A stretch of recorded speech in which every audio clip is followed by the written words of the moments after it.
surprise, surprise. I'm not at the start of my career. But I love still wanting to learn. I love learning about new leaders, new technologies. We talk about being a lifelong learner. That's, I think, a characteristic of an effective leader, particularly in healthcare, where there's new technology, there's new regulations, there's shifting things. It's very easy to just say, it's just too much. I'm just going to stick with what I know.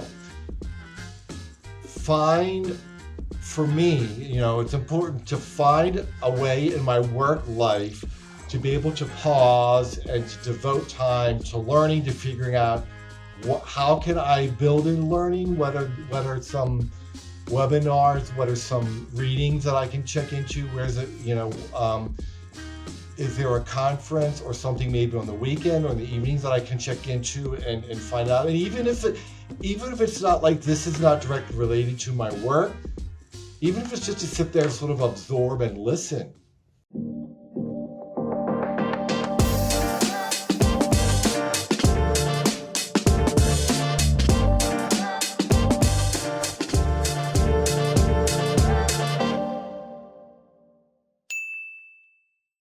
Welcome back to another episode here on the Hart Hustle Podcast. Myself and Greg, we were just talking and realized that we should hit record because we're having so much fun.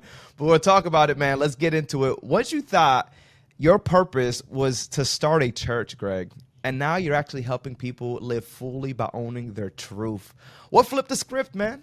Oh my gosh, that's quite the question out the gate, refrain. But I told you how to start hard. Yeah, no.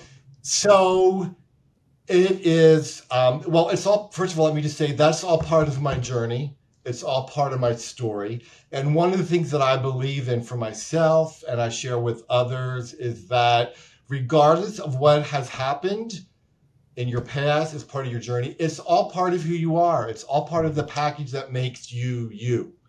Yes. And so I think we learn to how to look at the things in the past, and how to frame it and how to jump from that. And so for me, yes, a large part of my growing up, I grew up in a small town in Lancaster County, Pennsylvania. I had loving parents. They weren't, trying to force me a certain way. I did grow up in the church. I sang in church choir as a kid. That wasn't actually a good thing because I've been singing in performing groups and choirs my whole life up into through now. So I sort of got the sense and just sort of felt society was expectations. Well, you date women, you get engaged, you get married, you have kids. And, even from an early age, I just knew that I wasn't like other guys. I wasn't interested or attracted, to girls. I was interested in other boys, and coupled with the fact that I didn't like sports. So I didn't really like or felt comfortable with doing traditional boy things. Mm-hmm. So I followed that journey. I mean, and I sort of thought I was different. I was teased and not bullied too much, but just sort of made fun of. And the kid that was always picked last in gym class for sports teams. Don't give him too much, Greg. Don't give him too much. Don't give him too much. I still haven't even introed you, but yes, that's what flipped the script, and we're going to talk about just a little bit more. It's funny. I really wanted to cut you off and say, hey, so you said you sing. I'm gonna put you on the spot.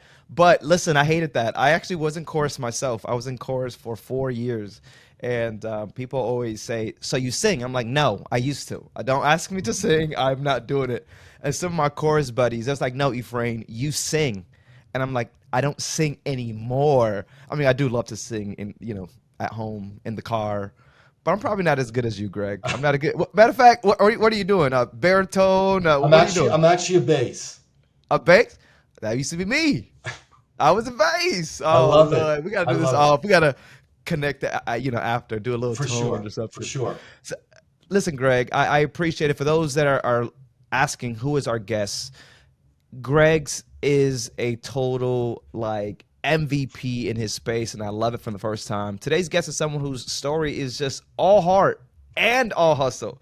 Like Greg is a director at Emblem Health, but he's also doing some fierce advocate stuff for authentic leadership and someone who's really walked through the fire to become the kind of leader the world actually needs, right? He talked about some of the things that he had to experience.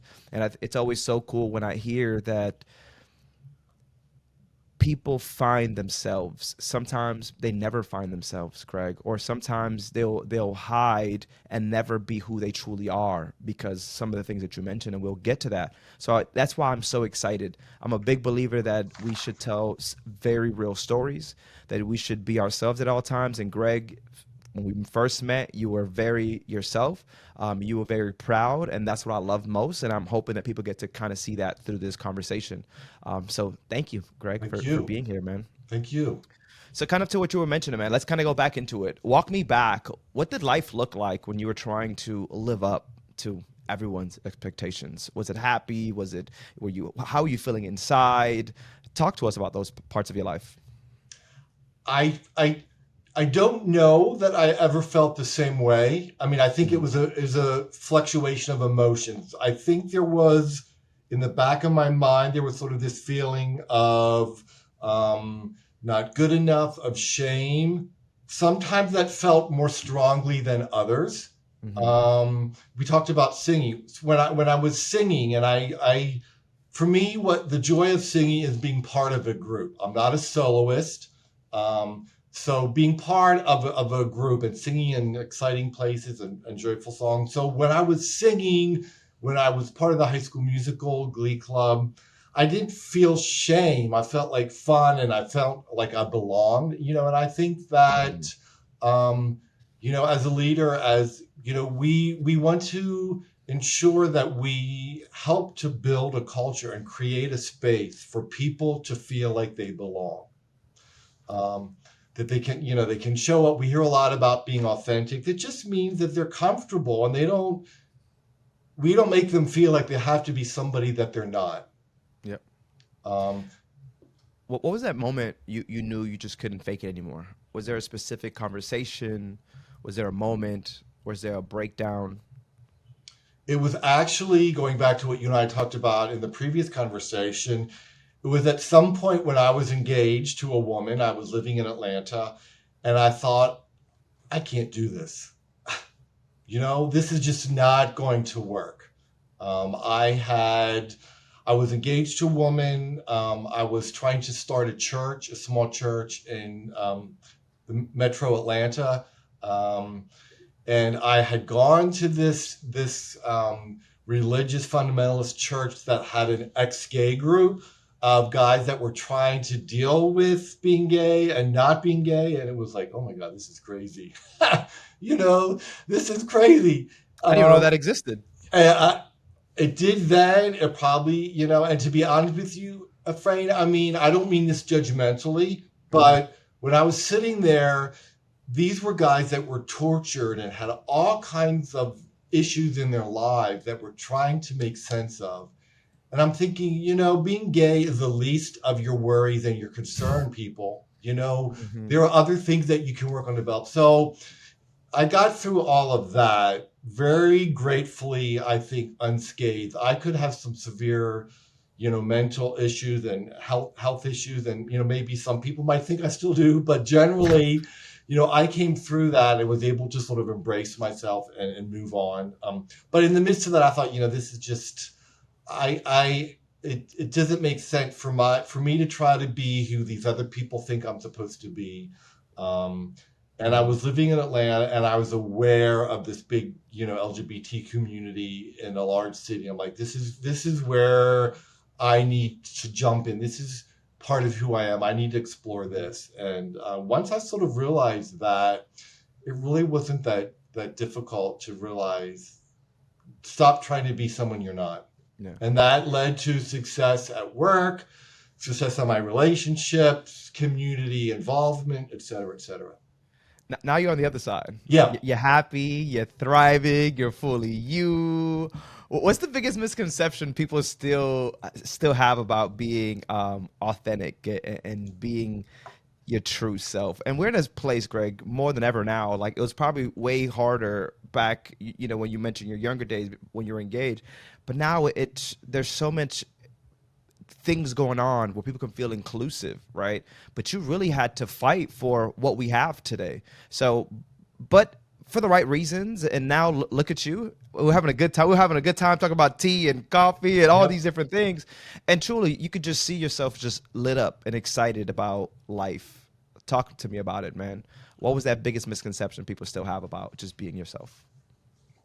I, I, for me, and I think this is true for many people, um, not not thinking that I will be okay, thinking that people will reject me, that I won't belong, because when we're struggling, there may be family, people, or church or other organizations that we are feeling either directly or indirectly a message that you're not okay the way you are.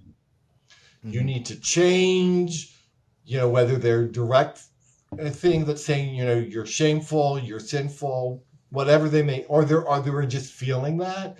Um, so what changed that for me was finding and being aware of people that were sharing opposite messages of that, finding inclusive places. And so I think people they can't really make that decision to shift their thinking until they find people that are presenting them with positive images, that are Mm-hmm. telling them it's okay, that are presenting them the opportunity to be in a safe space, to present them with opportunities to belong, to participate as they are.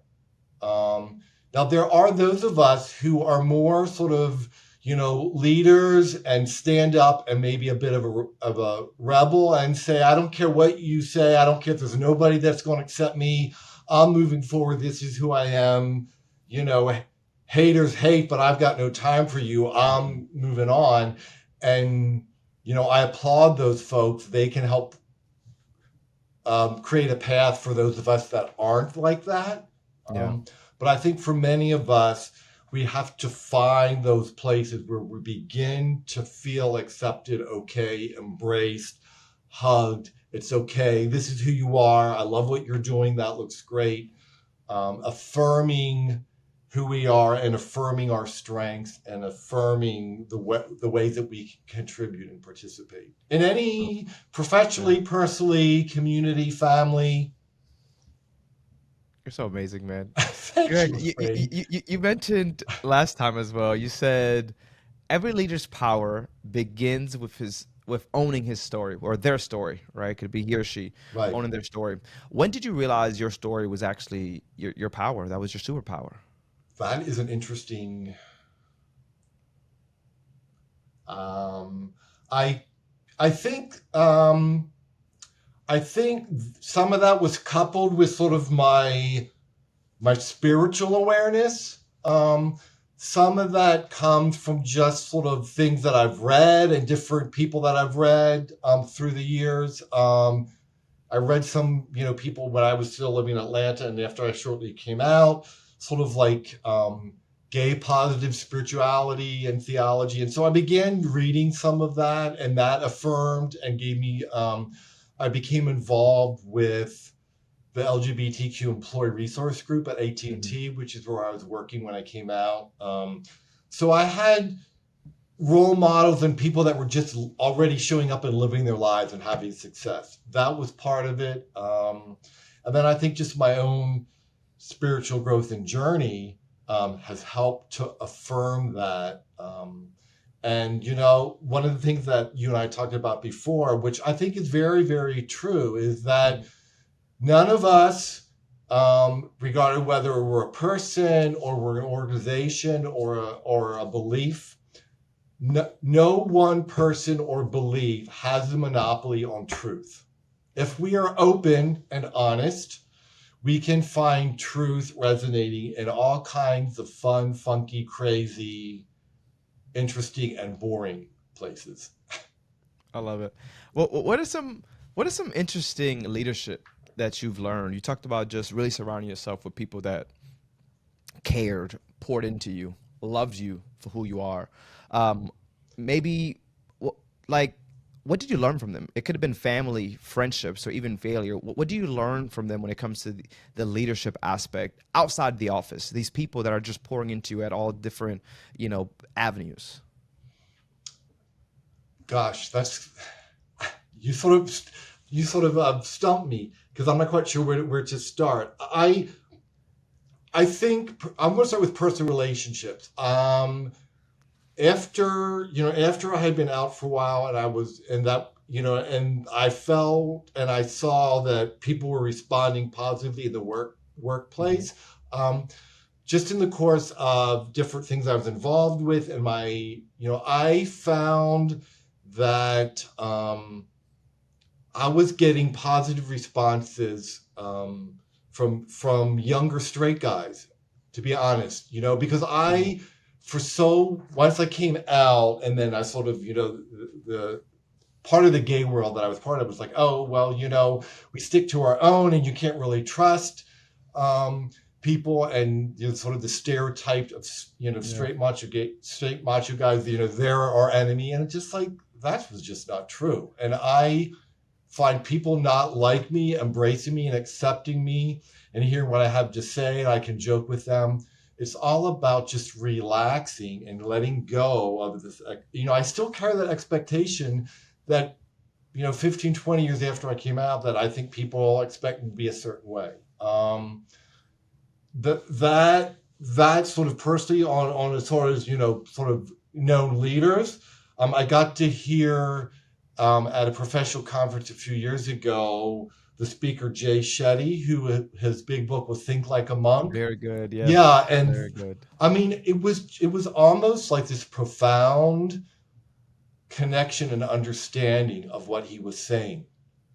Um, and I built a couple of presentations on his book, on, Dharma, which is, let me refer, Dharma is passion plus expertise plus usefulness. And I think all those components are important because I can find something I'm passionate about and I'm an expert at, but for me, if I don't wed that to the value of being youthful, of being able to contribute, then that's not really Dharma. And so I found that when we get to really exhibit our Dharma, we're contributing, we're providing positive energy, we're helping people do the best they are, we're helping to life in the universe move forward in a positive way. Um, and so that, I mean, I refer to his book and his quotes like regularly because it just reinforces what I believe in. And as a leader, that's who I'm supposed to be, help people to be the best at who they are and not trying to make them to be somebody they're not. If the Heart and Hustle podcast has ever sparked any idea or made you think differently, do us a favor. Make sure to guys share this, post it on LinkedIn, or even text that nonprofit friend that you just have. Whatever works, this is what keeps the conversation going and allows us to just grow this community together. Seriously, we appreciate you. I love it. I love that you bring up Jay Shetty. Jay Shetty's so good, right? Yeah. I followed him for a long time before he's really where he's at today in that kind of platform. What got you into Jay Shetty? That's actually a very interesting question. What do you social media? Someone introduced you to Jay Shetty? How'd that come across? He was a speaker. He was one of the keynote speakers at the association that I'm part of is a Association for Talent Development. So it's everybody that Got it. does training and development. So they had these huge conferences, like Got it. anywhere Got it. from 7 to 12,000 people that Wow. attend. One year they had Barack Obama as a speaker. The next year they had Oprah. So Were you there for all those? yes, Greg, you're too cool, and, man. and I got Okay. to sit up front because of my certification with the association. But no, he was the main speaker. Got it. And I got to sit like in the fourth row from the front. So he was talking about this stuff, and of course, I went out and bought his book. Um, And I've just incorporated a lot of his methodology and thinking into some of the presentations and talks that I do. Um, Yeah. I think because it's neutral, it's not tied to specific ideology. Um, and that's the other thing, a frame that I find, we talk about truth. I love mixing and matching and bringing in all Mhm. kinds of things. I've got some Jay Shetty, Brene Brown. I've also incorporate some concepts that come from recovery and 12-step programs. Maybe a little bit of traditional theology, but just I sort of mix and match, and I do that consciously. And I know that I'm not particularly advocating or trying to be an apostle or disciple for any one of those. This is Greg. This is the truth that Greg has found along the way Mhm. that works for him, that he wants to share. And, having been trained as an English person, having a master's degree, I believe in footnoting. So I reference people and, along the way and say, this is where I got this. This was not my original thinking. With Jay Shetty, what I love about Jay Shetty, because we're on this topic, it's really his mindset. The way that he thinks and the way he allows other people to really think, right? Which really led me to create this journal myself on the mindset, because the mindset is everything, man. The way that we think about ourselves, the way we see life, and just talking to you, amazing leader. You have some great insights, and I actually want to. I mean, we've been talking about just life in general and how you've been able to overcome in the adversity. We didn't even tap into who you are in the healthcare space. You're a healthcare leader, and we know that when it comes to healthcare, healthcare is full of burnout and bureaucracy. What makes you still believe it's actually a place for bold human first leadership? Well, I think because when at its bottom line, at its most core foundational aspects, healthcare is about people helping other people, and Mhm.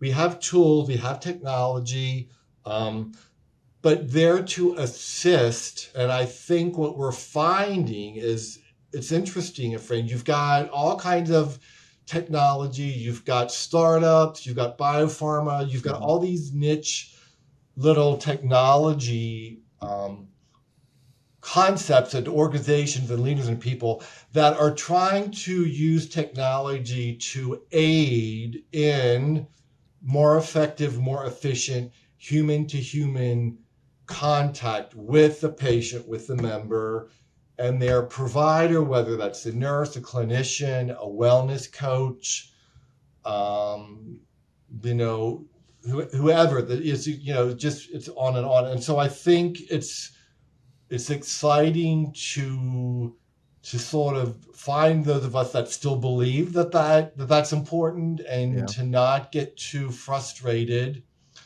with the obstacles. I work in compliance, so I know there's a lot of regulatory requirements and things that we have to sort of work through, and ensure that they're in place. But it's really to make sure that we're providing the most safe, compliant, effective way for people to receive healthcare. And so my role is really to help other healthcare leaders to get what they need to meet the requirements, to get the information so that they can most effectively work with patients and members. And so Yeah. some of my work with employee resource groups is really to provide tools to ensure that we can do what we can so that all of our patients and members can get the care that they need, to set up clinics, neighborhood care centers in neighborhoods that are best suited to folks that live in that neighborhood. So you have, Zumba classes, you have nutrition assistance programs, you help people navigate the healthcare system, you provide them free classes on how to sign up and get healthcare, how to, new mothers, all those things are part Yeah. of healthcare. And so my work as a healthcare leader is to provide my expertise, to provide the framework that people get what they need so they can more effectively be on the front lines and work with our patients and our members. Um, and to advocate for culturally competent care, for health equity for everybody that needs it, et cetera, et cetera. Et cetera, et cetera. Whatever that may be, right? What's a story or moment that really reminds you why this work matters? Do you have something that comes to mind? Or just, I mean, this, I came across this recent, I mean, a few years ago, I was working actually on a presentation, and one of, I was aware of a program that Emblem Health has neighborhood care that are like sort of these neat little centers in neighborhoods. And one of the, Hmm. we have several of those that are in Chinatown, in the boroughs of New York. And, and so I became aware of when we have Asian American providers and they're meeting with members, they talk to them about healthcare, and they are able to address some of the Eastern health practices and when they talk to their members. So rather Hmm. than saying, well, don't listen to them, you just have to follow Western practices, they develop ways to incorporate some of the ways that those members may, they still practice Eastern philosophy and Eastern medicine, but they Yep. also want to couple it with things they need to do that make sense for their health. When they have some pictures to show them how to balance their diet, and so they take into effect knowing that some of the sauces and the seasonings on traditional Chinese cooking tends to be high in salt. So they talk about, well, maybe you can decrease, don't use so much soy sauce, for example, Hmm. or be mindful of how you balance some of your seasonings. And that just like, wow, that was an aha moment.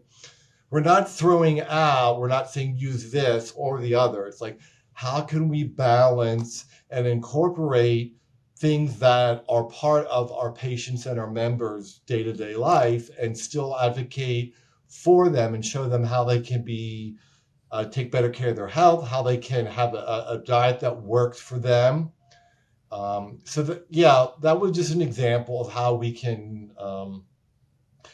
bring all this great stuff together to advocate for patients for better Okay. health. Okay, I like that. I really want to ask your opinion on this one. What separates good healthcare leaders from the ones who really shift systems? I Again, I'm just speaking from my experience. I'm not Yeah, your speaking opinion, your for opinion. Emblem Health or for anyone. This is just Greg speaking. I I I think there are the things that make good leaders. Period. Um, you know, I a good leader is someone that um, is humble and realizes at what level they are in their career or in an organization, they do not have all the answers. Correct. Um, they can sometimes be wrong, and they need to reach out and be able to say, you know what, I don't have the answer to that, but I can find out. Yeah, Hmm. if you can't be humble and admit that you don't always have the answer, then you're setting yourself up and your employees in your organization for failure and for missing out and heading down a path that could lead to bad things and not being able Yeah. to adjust when you need to. I think being humble, um, being open, and being comfortable. We talked about being comfortable, being authentic. Um, you know, People should know who you are and know a little bit about you and your background, and where you came from, um, and that you're open. Um, always being willing to learn. I'm I'm not at the surprise. I'm not at the start of my career. But I love still wanting to learn. I love learning about new leaders, new technologies. Um, we talk about being a lifelong learner. Yeah. That's, I think, a characteristic of an effective leader, particularly in healthcare, where there's new technology, there's new regulations, there's shifting things. it's very easy to just say it, oh, it's just too much. I'm just going to stick with what I know. Find For me, it's important to find a way in my work life to be able to pause and to devote time to learning, to figuring out how can I build in learning, what are some webinars, what are some readings that I can check into, where is it, is there a conference or something maybe on the weekend or in the evenings that I can check into and find out. And even if it's not like this is not directly related to my work, even if it's just to sit there and sort of absorb and listen, Yep. um, or to meet people that are sort of at a different point in their career or maybe at the forefront, and like just learning how they learning how people think, learning how other leaders Hmm. organize their work, their day. How do they lead teams? How do they coach people? Where do they Greg. go when they feel stressed? What do they do to take care of themselves so that Yeah. they can help take care of others? I feel when it comes to leaders, I mean, first of all, you're an amazing leader, right? That's why you can speak so highly on what a leader actually looks like and should do and all things like that. I believe that a leader should realize it's not about them, Mm, right? Ideally, it's everyone that is following. Yesterday she says, "How you're a lead?" I was speaking to another leader, and she says, "How are you a leader when no one's following?" Right? I'm like, "Oh, that's right, right." But you got to realize that it's not about us. It's the work that we do here as leaders is about how can we make everyone else better? How can we make our team better? How can we make the next generation of leaders better? Right? Understanding that we are not. You mentioned it. We are not the smartest in the room, and understanding you do not need to be the smartest in the room, because some of your best leaders are not the smartest person in the room. They surround themselves with really good people, and I think that's what a good leader is, that you can find the good in people and bring that out of them while still pouring in more into them. So I love the way that you were thinking, and I'm right on with everything you said. It's people just have to understand, get out of your own way. It's not about you, but people are followers in life, and they just need great leaders. So be that great leader without having to be all the extra, and be authentically yourself. right. That's what makes people want to follow people to begin with. When we think about social media, people follow because they love the content, right? They love what they're doing. They love who they are. They love how, the fashion. They love the colors, whatever that may look like. Someone is following you for some reason. So remember that as a leader, that people are watching. You do not have to be the best at what you do, but understand that you still have to bring people up. So I like everything that you were talking about, man, when it came to that. Another thing that I was Good. just thinking of, afraid, as you're talking, it's it's um it's about being mindful about all the connections and the interactions that you have. Mm, That's part of being a true. leader. I'm sort of old school in that I want to show up in the office. You know, Right. Working from home just did not work for me when we had to shut down like everybody did. At the start of the pandemic. I mean, Yep. my husband is retired. We live in a studio apartment. I mean, we were going nuts. He's like, "You have got to figure something out." So I came back to the office, and I'm in the office every day. And um, how part of my positivity and my joy, I think the leadership skills that I have, is that I connect with people. Now, granted, for a long time there was just me and like the facilities folks, so I got to be good friends and connect with facilities. But I love that. One of the joys and one of the blessings of being here with Emblem Health in this building is that I get to talk to the CEO, the president, the SVPs, as well as the director of facilities, the security guard at the front desk, the people that clean the facilities and clean the bathrooms. I'm on a first name basis with all of them. Hi, Greg, how are you? And that's part of being a good leader. People know who True. you are, and they have a positive connection.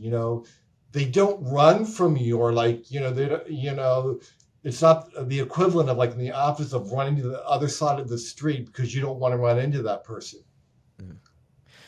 You mentioned them knowing you on a first name basis, But to just know that you have those conversations with that level shows the true leadership, right? Because I've seen leaders walk right past and not say a word. Mhm. But these people are the ones keeping it tidy, keeping it clean, making sure you have whatever you have in some of these offices.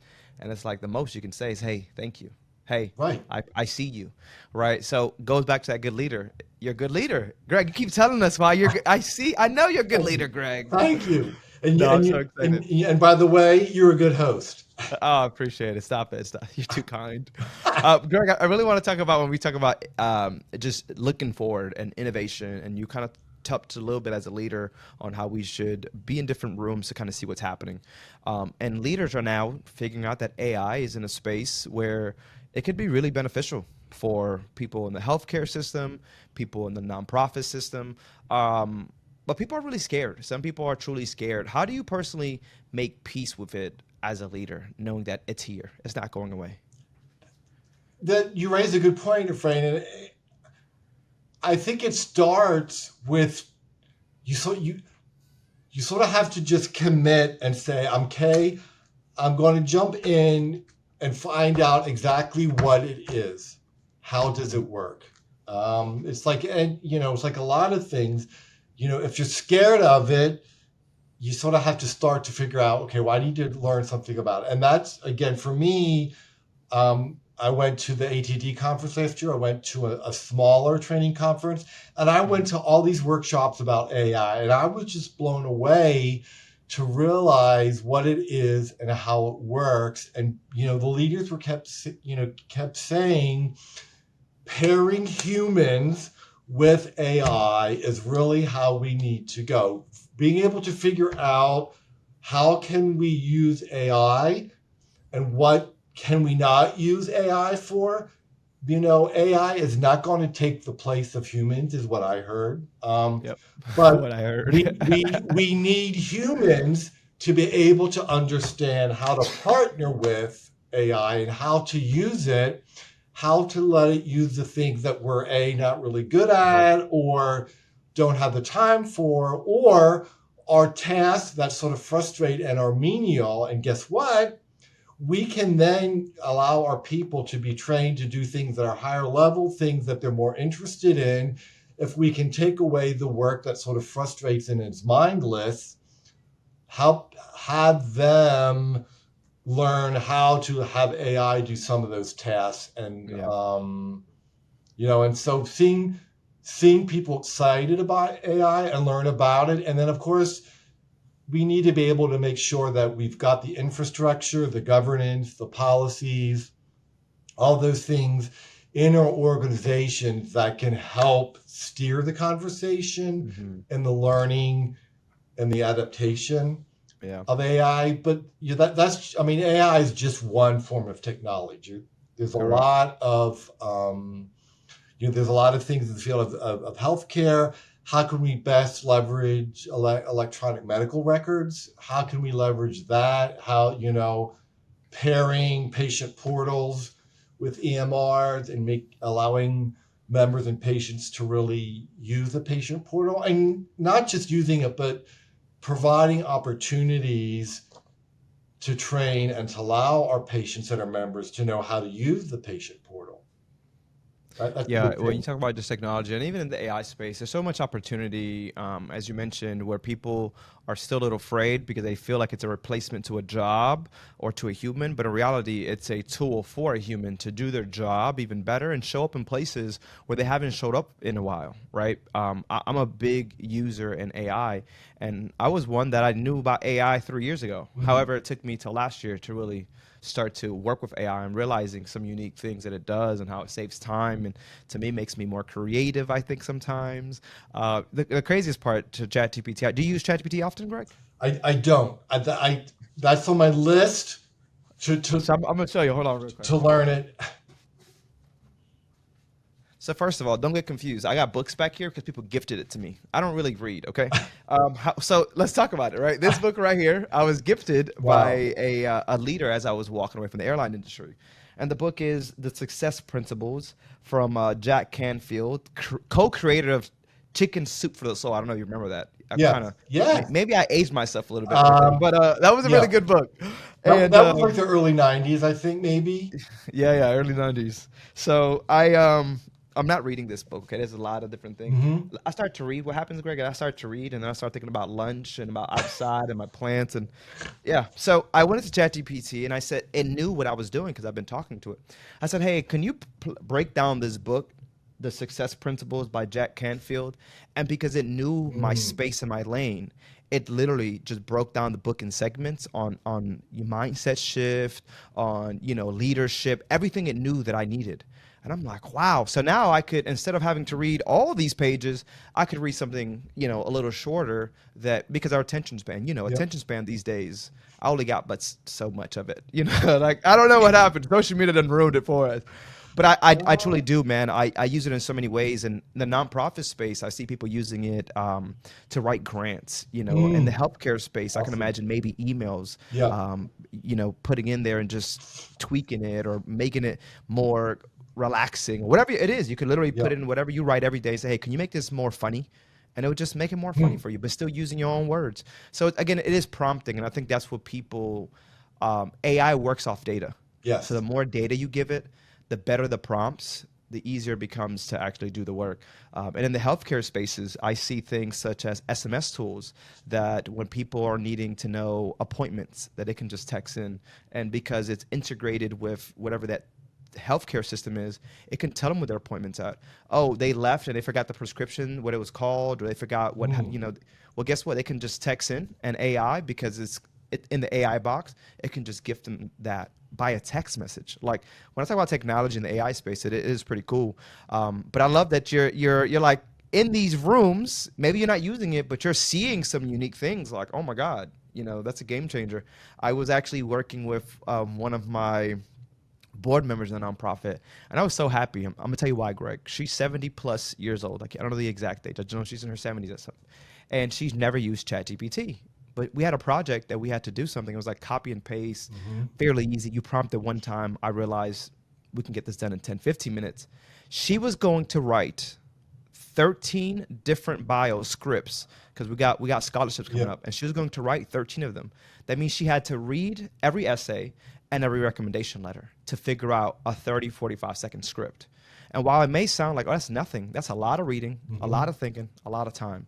I got that same project done in 30 minutes Wow. because I took every essay, every recommendation letter, and I posted it. And I said, hey, this is the prompt, this is their Hmm. information, and it gave me 30 to 45 seconds.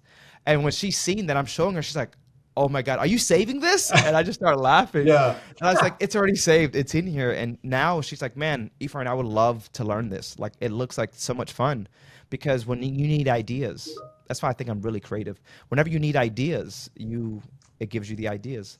Anyway, I could talk about AI for some minute. Let's kind of get rolling, man. We're at the end of it all. We're about to get to that blind question. If someone is listening right now, Greg, and they're scared to show up fully as themselves, what do you say to them? Say that again. Yeah, no worries. If someone is listening right now and they're scared to show up as themselves, what would you actually say to that individual? I would say it's okay to be scared, um, and try just a small step, one small way to show Hmm. up for yourself. Realize that you don't have to go from 0 to 100 in 5 minutes. I love it, man. And when they talk about when we talk about legacy, everyone talks about legacy and what we leave behind. What do you hope to leave behind? Not just at work, but in the lives that you actually you touch. I think it's actually sort of simple, but maybe profound or not. I'm not sure. Just to have to that when people have connected with me or they have experienced some amount of time with me, that they walked away feeling a bit better about themselves, about their life, about who they are, and about their contribution, participation in the world. Mm, okay. You ready for the blind question? You ready for the hot seat now, Greg? I suppose I am. This has been a wonderful conversation. First of all, I just want to say thank you before we get to the blind question. Thank you. Um, but this one is pretty good. What's something you're still learning about yourself?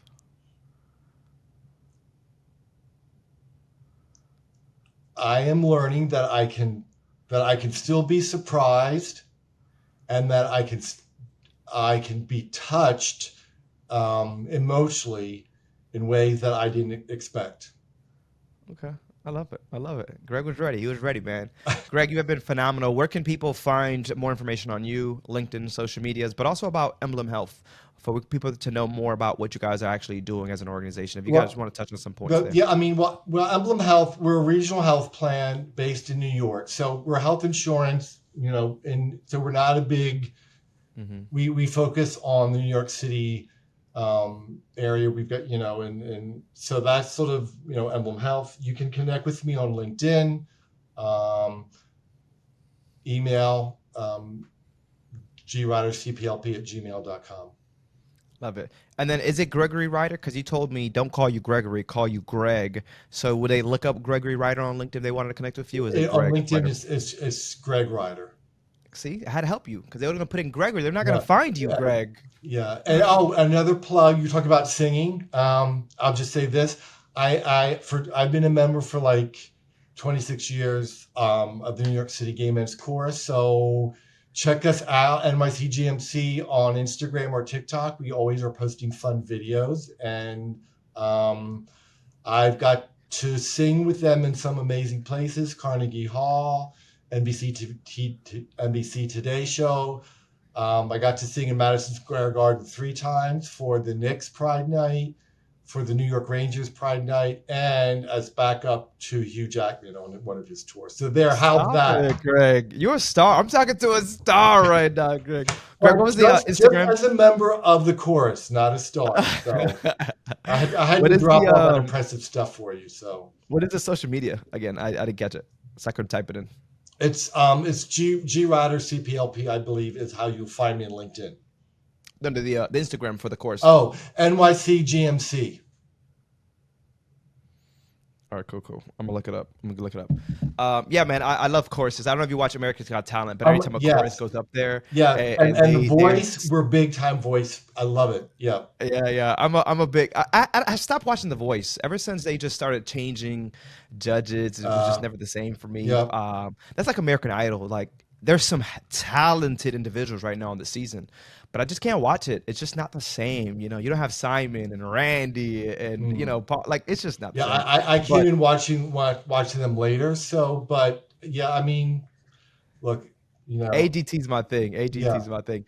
But guys, this has been it. Make sure you guys do go follow Greg on LinkedIn. Make sure you guys do check out the choir as well that he's a part of. And just to make sure that was correct, that is going to be the New York Men's Chorus. NYCGMC is their Instagram. yeah. New Check it York out. City Gay Men's Chorus. Gay Men's Chorus. What did Right. I say? That's all right. I don't know what I said. All right, guys. We'll talk to you guys later. My Yeah. name's Efrain. This has been Greg. Hard Thank Hustle you. Podcast. We'll catch you guys in the next All one. right. Laters.